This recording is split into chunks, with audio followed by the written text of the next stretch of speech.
ጂሚ ብሰላሕታ ናብ ቤት ጽሕፈት ሰበይቱ ዳማሪስ ብምኻድ ከመይ ውዒልኪ ፍቕረይ ኢሉ ይኣቱ።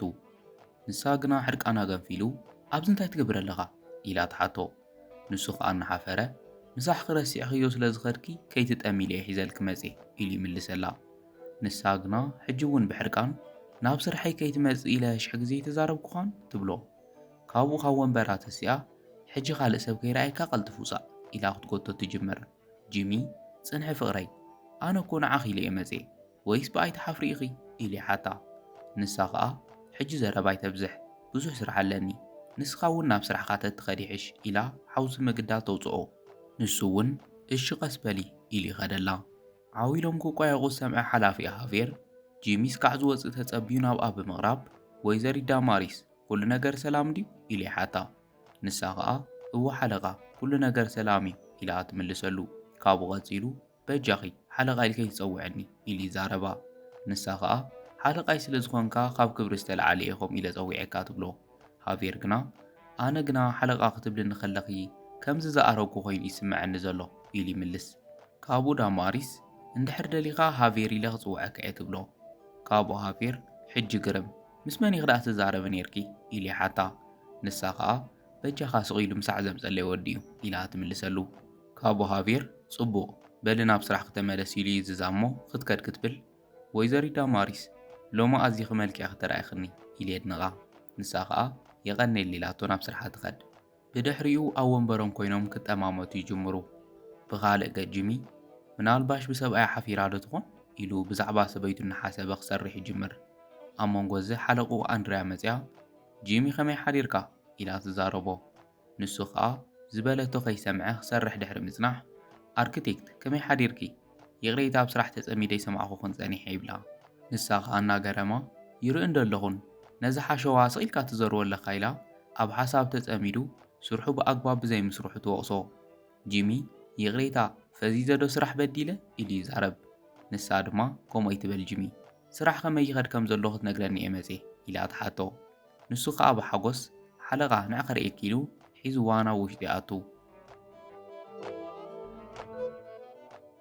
ብኻልእ ገጽ ሃቬር ናብ ዳማሪስ ብምኻድ ዳማሪስ ሕጂ ብቕልጡፍ ኣብ ቤት ጽሕፈት ደልየኪ ነይረ በጃኺ ክትመጽእ ዶ ትኽእሊ ኢሉ ይእዝዛ።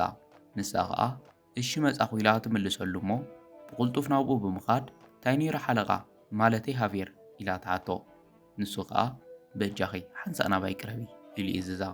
ዳማሪስ እሺ ኢላ ናብ ቅድሚቱ ትኸድ። ካብኡ ቐጺሉ ዳማሪስ ሎሚ ናይ ዓወት መዓልቲ ኺኣ ዕቤት ክህበኪ ወሲነ ኣለኹ ኢሉ የበስራ። ንሳ ኸኣ ትዋዘሪኻ ዘለኻ ኢላ እንድሕር ካብ ልቡ ኮይኑ ትሓቶ። ሓለቓኣ እወ ስራሕኺ ብኣግባቡን ብብቕዓትን ትሰርሕ ከም ዘለኺ ርኤ ይግብኣኪ ኢለ ስለ ዝወሰንኩ እየ ክህበኪ ሓሲበ ኢሉ የረጋግጸላ። ዳማሪስ የቐኒየለይ ብሓቂ ዝኽእሉ ካብ ምስራሕ ንድሕሪት ኢለ ይፈልጥን ኢላ ትዛረብ። ካብኡ ቐጺሉ እንድሕር ቅር ዘይብለኪ ኮይኑ ዳማሪስ ሓደ ነገር ክዛረበኪ ይኽእል ዶ ኢሉ ይሓታ። ንሳ ድማ ሕራይ ንገረኒ እንታይ እዩ ትብሎ። ሃቬር ዳማሪስ ካብ ልበይ ይፈትወኪ እየ ኢሉ ፍቕሩ ይገልጸላ። ዳማሪስ ድማ እንታይ ርኢኻ ደኣ ፈቲኻኒ ኢላ ትሓቶ። ሃቬር ከመይ ዘይምፍቃር ይከኣል ንስኺ እኮ በላሕን ዋላ ሓንቲ ዘይትወዳደረኪ ምልክዕትን ጓል ኢኺ ኢሉ ይገልጸላ። ዳማሪስ ደስ እናበላ ብናቕ ትኽእለሉ ኢኻ ሃቬር ምስ በለቶ እናማትአ ዓርከለኪ ዶ ኢሉ ይሓታ። ዳማሪስ ከኣ እወለኒ ኢላ ትምልሰሉ። ሃቬር ዘረብኡ ብምቕጻል እቲ ሎሚ መጺኡ ዝነበረ ድዩ ኢሉ ይሓታ። ንሳ ግና ኣይኮነን ንሱ ናይ ሰብኣይ ሰራሕተኛ ኢላ ሓስያ ትዛረብ። ሃቬር ከኣ ኣነ ደኣ በዓል ሓዳር ዘይመሰልክኒ ጸኒሕኺ ንምንታይ ደኣ እስካዕ ሕጂ ሓቢእኽኒ ኢሉ ይሓታ። ንሳ ድማ ውልቃዊ ህይወተይ ኩሉ ሰብ ክፈልጦ ደሰ ይብለንን ኢላ ትምልሰሉ።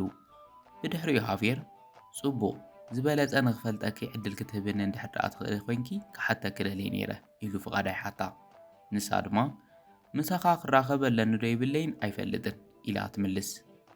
ካብኡ ኢዳ ሒዙ ጸገም የብሉን ሕሰብሉ እሞ ንገርኒ ኢሉ ይስዕማ። ንሳ ኸኣ ሕራይ ሓሲበ ክነግረካ እየ ትብሎ። ካብኡ ሃቬር ብድፍረት ሕሰብሉ ግን ከኣ በጃኺ ንእሽቶ ናባኺ ንኽቐርብ ፍቐድለይ ኢሉ ይልምና። ንሳ ኸኣ ሕራይ ይቕሬታ ሕጂ ግና ክኸደለኒ ኢላቶ ትወፅእ እሞ ናብ ቤት ጽሕፈታ ኸይዳ ብዛዕባኡ ክትሓስብ ትጅምር። ብኻልእ ገጽ ጂሚ ድማ ነቲ ኣርክቴክት ከም ትርእዮ ስራሕና ጽቡቕ ይሳለጥ ዘሎ ኢሉ ስርሖም ይርያ። ኣንድርያ ድማ ንተወፋይነትካ የቐኒለይ ጂሚ ኢላ ተመስክኖ ካብኡ ቐጺሉ የቕሬታ ኣርክቴክት ዝኾነ ነገር ዶ ክሓተኪ ይብላ ነፃ ኮንካ ንገረኒ ምስ በለቶ እዚ ብምባለይ የቕሬታ ግን ከኣ ካብ መሃያይ ብተወሳኺ $300 ክትህብኒ ዶ ትኽእሊ ኢሉ ይሓታ ንሳ ከኣ ጸገም የለን ሕጂ ኣይሓስኩን ምስ ወዳእና ግና ካብ ባንኪ ኣውፅኤ ክህበካ ኢላ ቃል ተኣትወሉ ካብኡ ሃንደበት ሓጋዚ ኢኻ ኸ ኢላ ትሓቶ ንሱ ከኣ ሎሚ መፀን በይኒ እየ ዘለኹ ኢሉ ይምልሰላ እሞ ኣርክቴክት ብዙሕ ስራሕ ስለ ዘለኒ ክገድፈኪ ኢልዋ ይኸድ ተሰኪሙ ክኸድ ክብል ግና ጽና ክሕግዘካ ኢላ ናብኡ ትቐርብ ጂሚ የቕሬታ ኣርክቴክት ስራሕና ንዋልዶ ይኾንን ኢሉ ይዛረባ ንሳ ከኣ እንታይ ማለትካ እዩ ኣርክቴክት ቅድሚ ምዃነይ ምስ ኣቦ ይሰርሕ ነይረ ኢላ ትምልሰሉ ጂሚ ግና ሓቂ ንምዝራብ ፈጺመ ክኣምነከ ኣይክእልን ኢሉ ይዛረባ ኣንድርያ ከምቲ ዝበልኩኻ እዩ ህይወት ንዓይ ቀላል ኣይነበረትን ምስጋና ነቦይ ፍቕሪ ስራሕ ካብኡ ተማሂረ ካብኡ ብትምህርቲ ነፊዐ ትምህርቲ ወዲኤ ካብቲ ህይወት ንሱ ክወፅእ ክኢለ ኮይኑ ግና ዝመጻኹሎ ይርስዖን ብምባል ታሪኻ ተዘንትወሉ ብድሕሪኡ ጂሚ ግን እኮ ንስኻ ሓለቓ ኢኺ ከመይ ምሳይ ክትሰርሕ ትኽእሊ ኢሉ ይሓታ ንሳ ከኣ ሓለቓኻ ዋላ እንተኾንኩ መሳርሒ ትኸውን እየ ስለዚ ንዓኻ ናይ ምሕጋዝ ሓላፍነት ኣለኒ እዩ ሕጂ ናብ ስራሕና ንእቶ ትብሎ ጂሚ ወሪድክና ስራሕኺ ሰብ ከይርኤኪ ከይተሓፍርን ኢሉ ይሓታ ኣንድርያ ድማ ኣቦይ ምስራቕ እዩ ዘሕፍር ይብል ነይሩ ስቒልና ግዳ ናብ ስራሕና ንእቶ ኢላ ትእዝዝ ካብኡ ጂሚ ሓለቓ እንተኣዚዛ ዋላ ሓንቲ ክገብር ኣይክእልን ኢሉ ምስራሕ ይጅምር ካብኡ ክልቲኦም ተሓጋጊዞም ስሚንቶ እናተሸከሙ ሓሸዋ እናመልኡ ይውዕሉ ኣብ መጠረሽታ ስርሖም ምስ ወዳድኡ ኣንድርያ ናይ ሎሚ ስራሕና ወዲእና ኢና ሕጂ ትዝበልካኒ ገንዘብ ከምፀልካ እናበለቶ ቴሌፎኑ ትድውሉ መልዒሉ ሄሎ ፍቕረይ ክብል ይጅምር ሰበይቱ ዳማሪስ ግና ሰላምታ ከይሃበት እቲ ዝበልኩኻ ገንዘበይ ተምጸለይን ኢላ ተሓቶ ንሱ ድማ ፍቕረይ ኣብ ስራሕ ንእሽቶ ጸገም ስለ ዝገጠመኒ እየ ዘይመጻኹ ኣብ ገዛ ከም ዝህበኪ ግና ቃል ኣትወልኪ ኢሉ ይምሕለላ ንሳ ግና ብሕርቃን ንምንታይ ደኣ ደው ኢልካ ዘይትነግረኒ ኣነ ኮ ክጽበየካ የውዒለ ኢላ ክትቋያቆ ትጅምር ጂሚ ፍቕረይ ህድእ በሊ ኣብ ገዛ ክህበኪ እኮ ይብለከ ኣለኹ ኢሉ እናለመና ኣንድርያ ጸገም የለን ኣነ ክወስደካ እየ ሕጂ ኣብፅሕላ ትብሎ ንሱ ድማ ተሓጒሱ እሺ ፍቕረይ ሕጂ ተጸበይኒ ከምጸልኪ እየ ኢሉ ይዛረባ ዳማሪስ ከኣ በልከይቲ ዝንግዕ ኢላ ቴሌፎን ተዓጹ ካብኡ ጂሚ ንሓለቑ ይቐኒለይ ኢሉ የመስግና ንሳ ከኣ ጸገም የብሉን ከይቲ ዝንጋዓ ግዳ ቀልጢፍና ንኺድ ኢላቶ ክትከት ትጅምር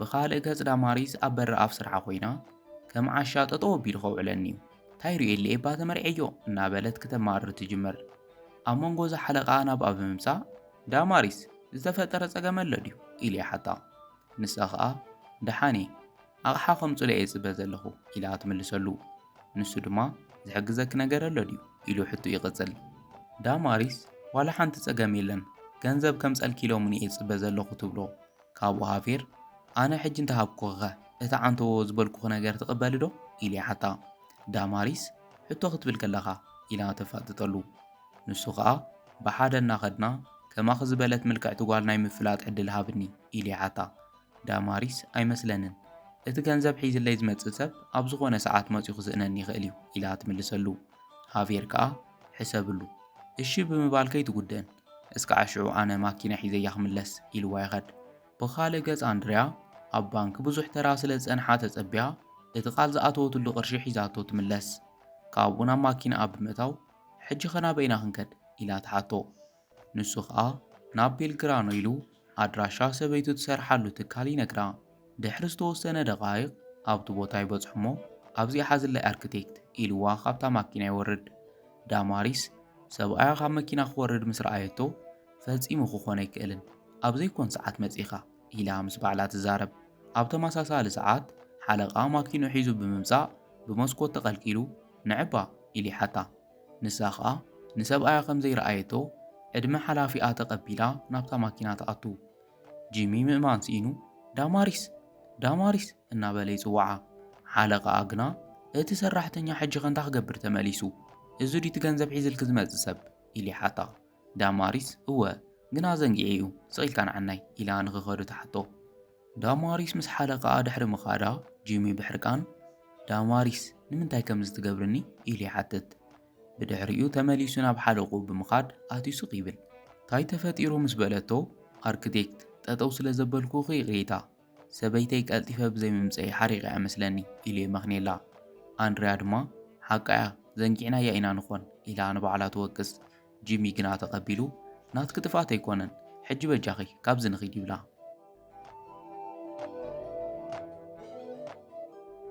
ብኻልእ ገጽ ሃቪየር ኣብ መገዲ ማኪኑ ጠጠው ምስ ዘበላ ዳማሪስ ንምንታይ ደኣ ጠጠው ኣቢልከያ ኢላ ተሓቶ።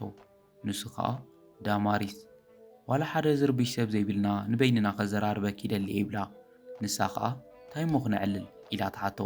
ካብኡ ጂሚ ከም ዝፈተኹ ኽመቸም ኣይጠፍኣክን ኢሉ ዕላል ይጅምረላ። ንሳ ድማ እወ ነጊርካኒ ኢኻ ኢላ ትምልሰሉ።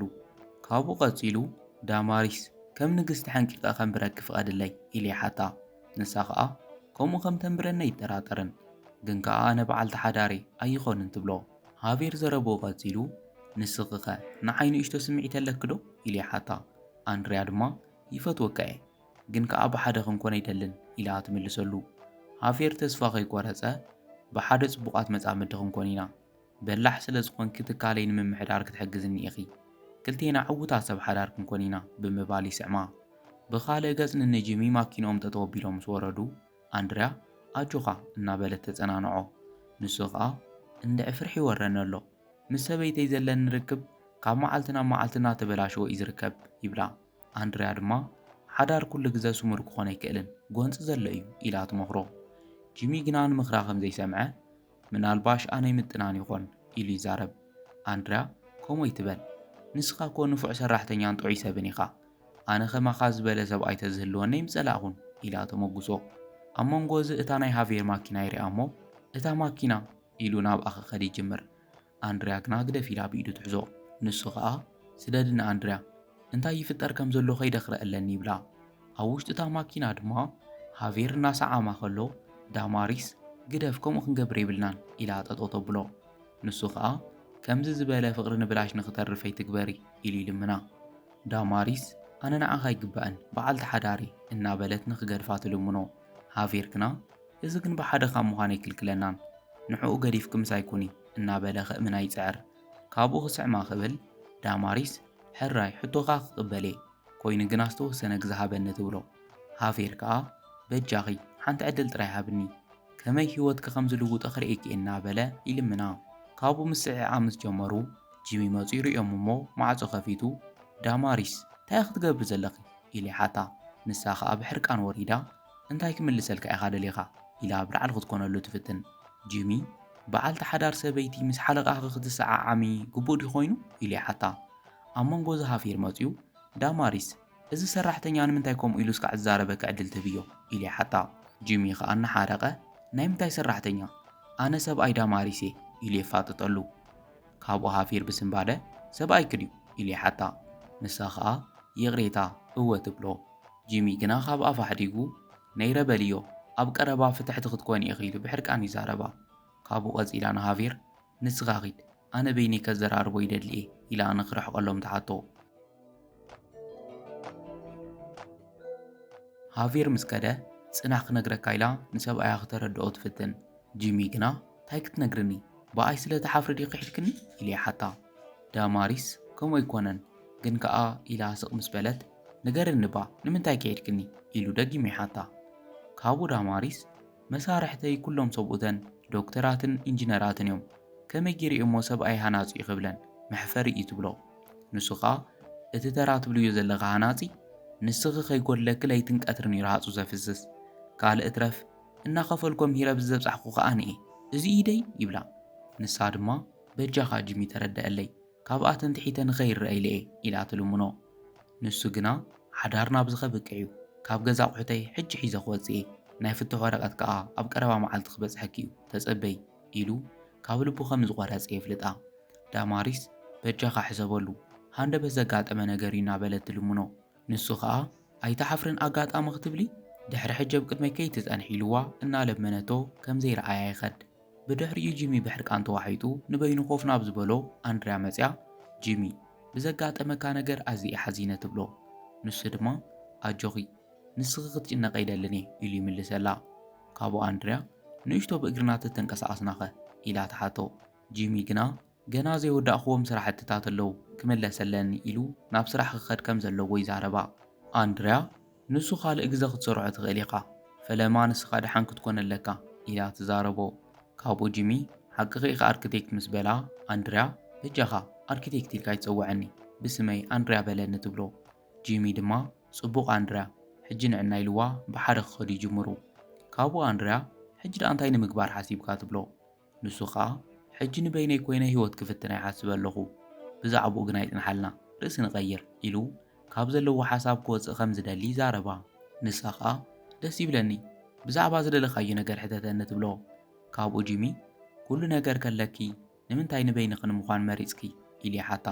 ንሳ ኸኣ ኣወዳት ኣይኮኑ ለይን ዝበዝሑ ዝቐረብክዎ መወዳት ብሃብቶምን ገንዘቦምን ዝምኩሕ እዮም፣ ሓንቲ ጓል ሒዞም እውን ኣይዓግቡን ኢላ ተረድኦ።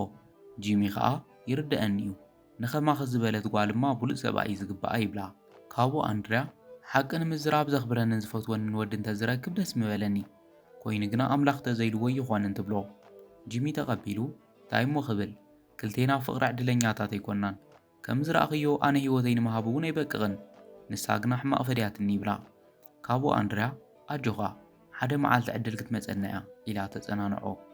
ኣብ መንጎ እዚ ቆፀሮ ስለ ዝነበራ ቴሌፎን ይድወላ እሞ ኣልዒላ ካልእ ግዜ ግበርዎ ሕጂ ምስ ሓደ ወሳኒ ሰብ እየ ዘለኹ ኢላ ተዓፅዎ። ጂሚ ኸኣ ይቕሪታ ብሰንከይ ቆፀራ ክትሰርዘይ ምተገብአን ይብላ።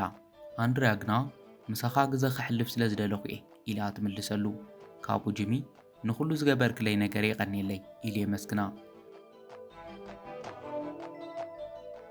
ብኻልእ ገጽ ዳማሪስ ናብ ስራሕ ምስ ከደት ሓለቓ ሃቬር መጠረሽቱ መጺኺ ተጨኒቐ ክጽበየኪ እኮ ጸኒሐ ድሓን ዲኺ ኢሉ ይሓታ። ንሳ ኸኣ ሰብኣይ ምዃኑ ስለ ዝሓበኹኻ ይቕሬታ ትብሎ። ካብኡ ሃቬር ዋላ ሓንቲ ማለት ኣይኮነን ኢሉ ይምልሰላ። ዳማሪስ ከኣ ሃቬር ኣነ ግን ኣብ ዓብ ጸገም እየ ዘለኹ ሰብኣይ ተባኢስኒ ኢላ ዘለዋ ጸገም ትዝርዝረሉ። ሃቬር ንሱ ገዲፍ ክጸጽ ጽቡቕ ረኣይ ኣብ መጠረሽታ ብሓደ ክንኮን ንኽእል ኢና ይብላ። ንሳ ግና ብፍጹም ኣይንኽእልን እስካ ሕጂ ኮ በዓል ሓዳሬ ኢላ ትዛረቦ። ሃቬር ተስፋ ከይቆረጸ ኣብ ቀረባ ክትፋትሕ ኢኺ ብድሕሪኦም መንጎና ኣትዩ ዝፈላለ ኸቶ የለን ብሓደ ክንኮን ንኽእል ኢና ኢሉ ክሓቕፏ እናፈተነ ዳማሪስ ይኣኽለካ ኣነ ብሰብኣየ ተስፋ ኣይቆርጽን ደጊምካ ክትረኽበኒ ኸይትፍትን በዓል ተሓዳሪ ኢላቶ ትኸድ። ብኻልእ ገ ጂሚ ኸኣነ ኣንድርያ ናብ ገዛ ክኸደለኒ ይብላ። ንሳ ኸኣ ጂሚ ሓደ ነገር ዶ ክነግረካ ኢላ ኣብ ቅድሚቱ ጠጠው ትብል። ንሱ ኸኣ ጸገም የለን ንገረኒ ኢሉ ክሰምዓ ይዳሎ። ኣብዚ ሰዓት ኣንድርያ ቀሪበ ንኽፈልጠካ ዕድል ክትህበኒ ትኽእል ዶ ኢላ ተሓቶ። ጂሚ ሓቂ ኽዲኺ ይብላ። ንሳ ድማ ይቕሬታ ኣብ ከመይ ዝበለ ፈታኒ ኩነታት ከም ዘለኻ ይፈልጥ እየ ምናልባሽ ቀልጢፈ ክኾን ይኽእል እየ ኮይኑ ግና ቀሪበ ክፈልጠካ ካብ ልበይ ይደሊ እየ ንፍዑ ወዲ ኢኻ ትብሎ። ጂሚ ኸኣ ኣንድርያ ብሓቂ እንታይ ከም ዝብለካ ይፈልጥን ክልቴና ዝተፈላለና ሰባት ኢና ንስኺ ዕውትን ምልክዕትን ጓል ኢኺ ኣነ ኸኣ በኣንጻሩ ተራ ሃናፃ እየ ኢሉ ይገልጸላ። ኣንድርያ ግና ንሱ ኣይግድሸንን ትብሎ። ካብኡ ጂሚ ከምኡ እንተኾይኑማ ምሳኺ ምቕራብ ንዓይ ክብሪ እዩ ኢሉ ንሕውታኣ ብሓጎስ ይቕበሎ። ኣብ መንጎ እዚ ዳማሪስ ናብኡ ስለ ዝመፀት ጂሚ ብሕርቃን ኣብዚ እንታይ ትገብረ ኣለኺ ዳማሪስ ኢሉ ይሓታ። ንሳ ኸኣ ሓንሳእ ዶ ንበይንኻ ክዘራርበካ ትብሎ። ጂሚ ግና ምሳኺ ዘዛርብ ጉዳይ የብለይን ኩሉ ዝኾነ ብሰንኪ ይብላ። ዳማሪስ ድማ ጂሚ ብሰንኪ ዘይረብሕ ጌጋ ሓዳርና ንኽፈርስ ኣይተፍቅድ ኢላ ትልመኖ። ጂሚ ኸኣ እቲ ንእሽቶ ትብልዮ ጌጋ ኣብ ልበይ ዝነበረ ፍቕርኺ ንሓዋሮ ጥፊእዎ እዩ ኢሉ ይምልሰላ። ንሳ ኸኣ ዘይጋገ ሰብ የለን ኩልና ንጋገ ኢና በጃኻ ኢላ ትልምኖ። ጂሚ ምስ ሓለቓ ክድሕር ምምንዛር ክዲ ፍቕረይ ዝርዳእኪ ናተይ ናትክን ጉዳይ ንዘንቲ ዕለት ኣውቂሕ እዩ ደጊመ ክሪኤከ ይደልን ኢልዋ ናብ ናይ ኣንድርያ ማኪና ይኣቱ እሞ ኣብ ማእኸል ጎደና ንበይና ገዲፎምዋ ይኸዱ።